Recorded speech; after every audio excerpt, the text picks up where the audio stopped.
मेरे प्यारों, यीशु मसीह के नाम से अभिवादन करता हूँ। इस जगह को देखने में कितना सुंदर है।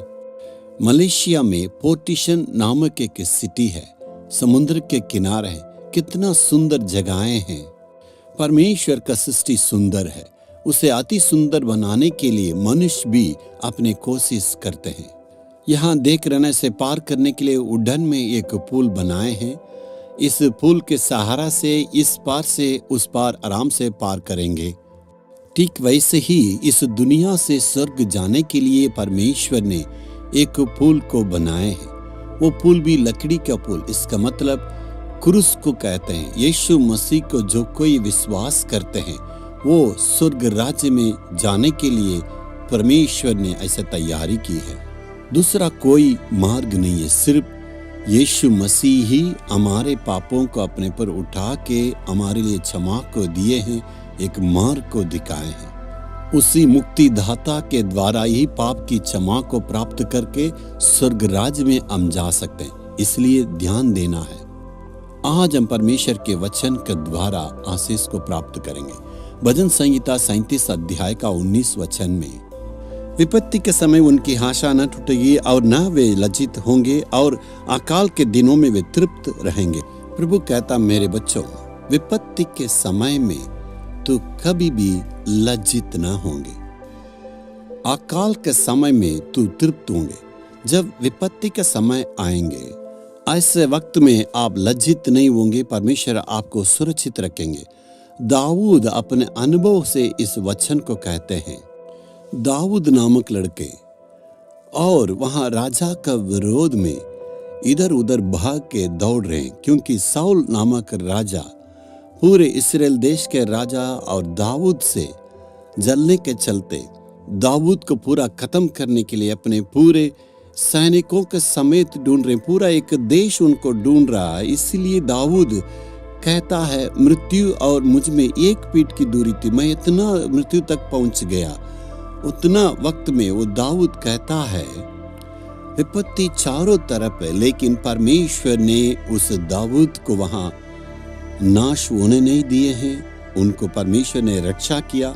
जिस देश में वो भागे दौड़े थे, उसी देश में प्रभु ने उन्हें राजा बनाए। जिस स्थान में आप लज्जित हैं, उसी स्थान में आपका सिर को प्रभु ऊंचा करने के लिए चमत्कार करेंगे। इसलिए आप कभी भी लज्जित नहीं होंगे। आपने पूरे विश्वास के साथ ये घोषणा किया है, परमेश्वर हमारी रक्षा करेंगे, और आपने मान लिया था परमेश्वर हमारे साथ रहेंगे। तो क्या परमेश्वर आपको लज्जित होने देंगे? कभी भी नहीं। आपके सिर को ऊंचा करेंगे और अकाल के समय में परमेश्वर आपको तृप्त रखेंगे। आप भूखे नहीं रहेंगे। एक बार जब श्रीलंका में अकाल आया था, उस वक्त मैं वहां पर था। मैं वहां पर आंखों देख के हाल बता रहा। वहां देख रहे थे, खाने के लिए इतना तरस रहे लोग। हमारा भारतीय लोग या आसिया का लोगों का आदत है 3 समय खाना खाते हैं, लेकिन उनको अकाल आ गया।